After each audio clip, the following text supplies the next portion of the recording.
My little sister is 13 now. Her name is Zoe. She has blonde hair, blue eyes, and she likes pop music, fashion, and other typical teenage girl stuff.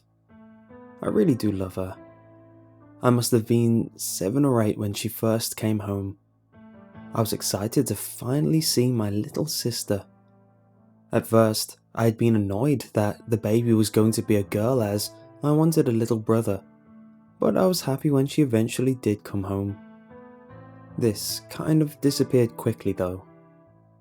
It was about a week since Zoe first came home. My dog, Rusty, just would not calm down. Whenever he was in the same room as Zoe, he just barked like mad at her.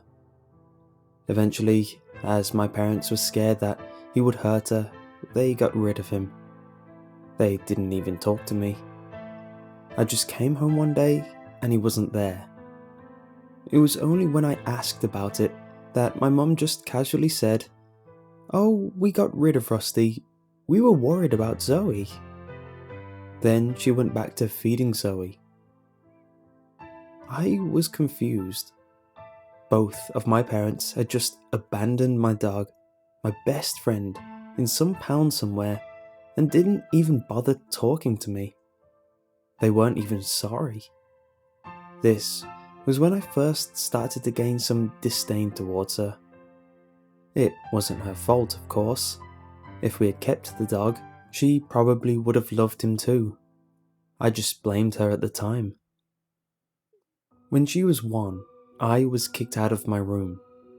We lived in a 3-bedroom apartment, just on the outskirts of some big city. There was my room, where I kept all of my stuff, my parents' room, which was where Zoe had slept in a cot in the corner, and the tiny guest room. My parents had decided that Zoe should have her own room, but instead of refurbishing the guest room for her, they kicked me out of my room and gave it to her. Any protest I had was quickly silenced, and I could only watch as my room, my one free area that I had any say in, was transformed. Sports posters were replaced with pictures of ducks and sheep. My bed was replaced with a pink wooden cot, and everything else that made my room mine was changed. They didn't even give me my bed or my TV or anything. All of the things like that were either thrown away or became Zoe's. They refused to refurbish the guest room for me, and I was instead forced to make do with boring beige walls, an old metal single bed, and a single wooden dresser for my clothes. I did decorate it slightly, of course, with posters and other decorations I had managed to scavenge, but it wasn't the same. My parents seemed more concerned with where any guests we had were going to sleep. This was the point where disdain turned to hatred. It seemed to me as if they had just completely forgotten about me in favour of her. Eventually, my parents decided that I was old enough to be responsible and look after Zoe while they were out. I think she was 3 years old, so she was old enough to speak.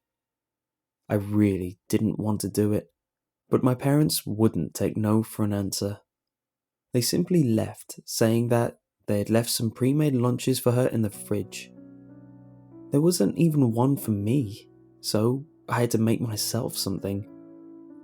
I couldn't be bothered with looking after her all day, as there was this TV show I wanted to watch. So I just laid a blanket in the corner, put a few of her favourite toys in there, and said this to her: "You need to stay on the blanket. Don't move off it, okay? If you do, Mum and Dad will be really mad, so you have to stay in here. Understand?" She simply nodded her head in agreement and started playing with the toys. I was on the couch, watching my show, my eyes flicking to her when there was a commercial break or some boring segment. At one point, I was watching 2 of the characters on my show beating the tar out of each other. I felt a tugging at my trouser leg. I turned to see it was Zoe. She looked up to me, then sighed. "I'm hungry." I told you not to come off the blanket, I said, shooing her off. She just sat back down on the blanket. I looked back to my show. It was a boring bit again. The victorious character was monologuing over the unconscious body of the loser. I couldn't just not feed her, harsh feelings aside. I got up and walked to the kitchen. As I was opening the fridge to get her lunch, I heard her say from the other room, "Daddy won't come." I was confused, but not enough to stop me in my tracks. "What did you say?" I asked, carrying her lunch over to her. "He won't come." "Come where?" "Here, back."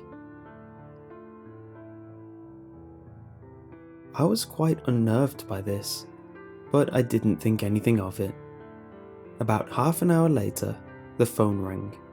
I didn't check the number, assuming it was my mum, but instead a male voice that wasn't my dad's came through the receiver.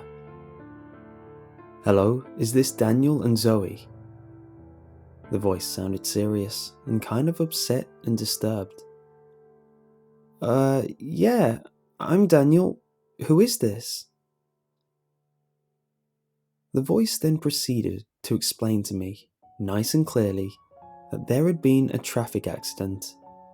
My mum was in critical yet stable condition, but my dad was not so lucky. He had survived the initial collision, but died on the way to the hospital. The next few hours were a blur. I just switched off the TV and stared at the blank screen as I waited for my Uncle Jared, who was married to my dad's older sister, my Aunt Louise, to pick me and Zoe up. We spent the next few days at his house. My aunt was unconsolable. I was just dull. I didn't speak. I barely left the room I was in. Zoe was too young to grasp the situation, but they said that she understood that Dad was gone. The only thing I was thinking of until my mum came out of hospital and we could go back home was what Zoe had said to me. It was as if she somehow knew what was going to happen. I didn't forget about it. It got to the point where it was unnerving to be in the same room as her. Another similar incident didn't come until much later, however, a year to be exact. It was a nice, sunny day. We all went for a walk in the park, me somewhat reluctantly, as by this point we had decorated my new room and I had a TV, which I had plugged a PS2 into. My mum held my sister's hand, and I walked slightly behind, hands buried in my pockets, and generally wishing to be home. It was all quiet, nobody really speaking, when Zoe pointed to an inconspicuous-looking guy in a hoodie. All she said was, "There's a bad man over there." My mum turned to look. A man in a grey sweatshirt stood by a fountain.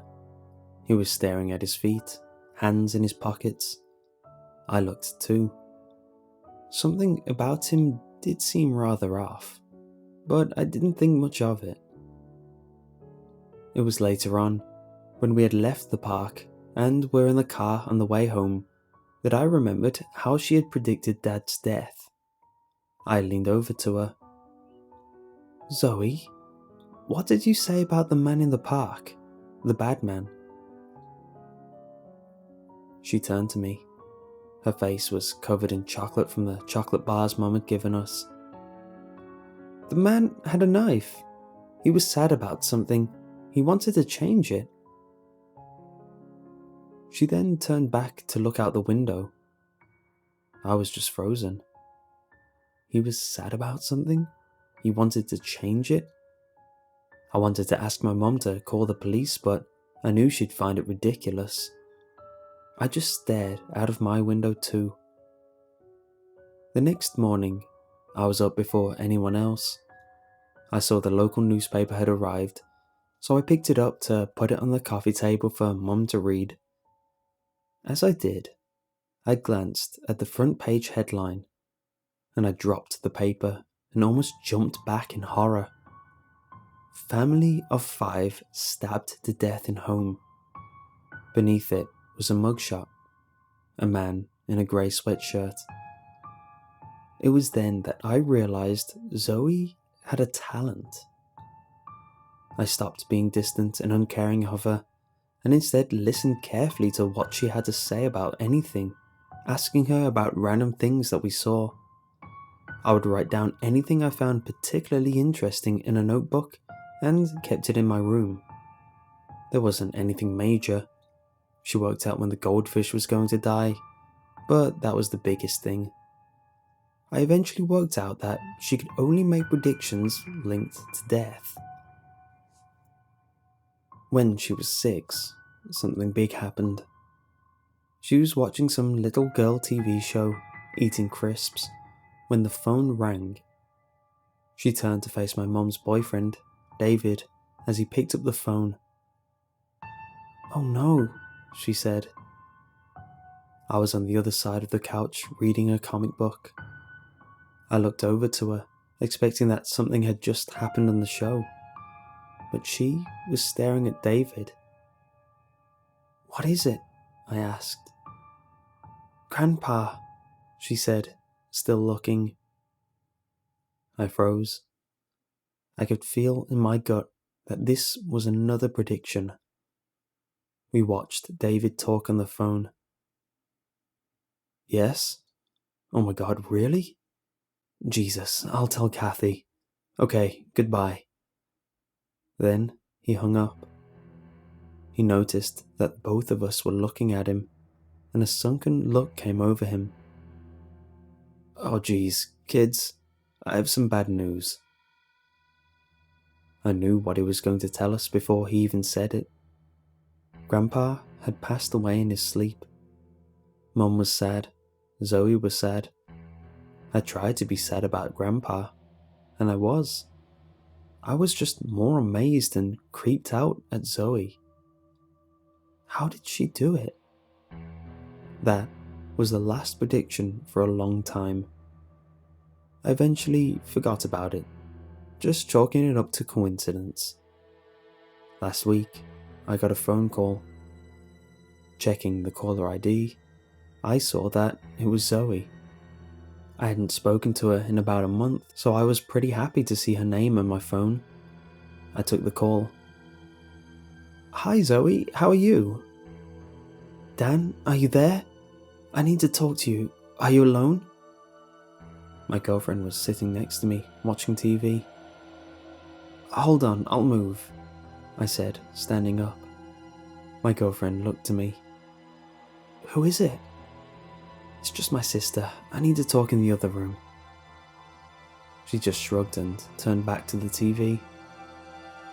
I closed the door to my bedroom behind me. "I need you to listen to me. I got a terrible feeling, as if I knew something was going to happen. You and Megan should get out of your house. Go to a hotel or something. Just get out of there." I couldn't speak.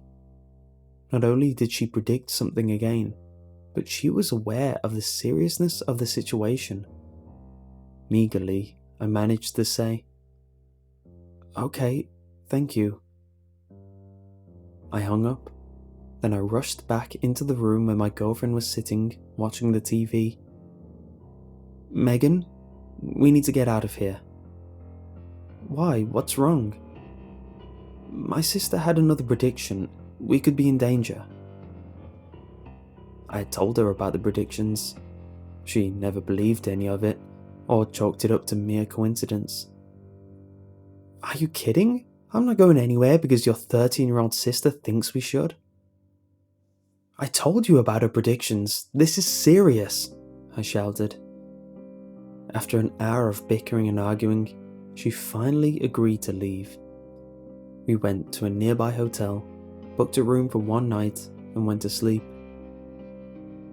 The next morning, I got a call from the neighbour. He said our house had been broken into, but nothing was taken. I told my girlfriend, and she was utterly dumbfounded. "How in the hell did she know?" was all she said. We talked to the police, and I called my neighbour and told him to call the police if they returned. We stayed at the hotel again that night. When morning came around, I was woken by my phone ringing. It was the police. I went to the police station and apparently Megan's mentally unstable ex-boyfriend broke into our house with a knife. They had arrested him when the neighbour called the police. It was obvious to all of us what he was going to do. My girlfriend hadn't said a thing. She was just completely blown away by what my sister had done. Without her, I would probably be dead. I talked to my sister about it, and all she said was this one thing. "I could see your bodies lying on the bed. You were next to Dad, Grandpa, and 5 other people I didn't know." I never felt more haunted than I did after hearing her say that. Nobody else believes it. Even my girlfriend is still skeptical.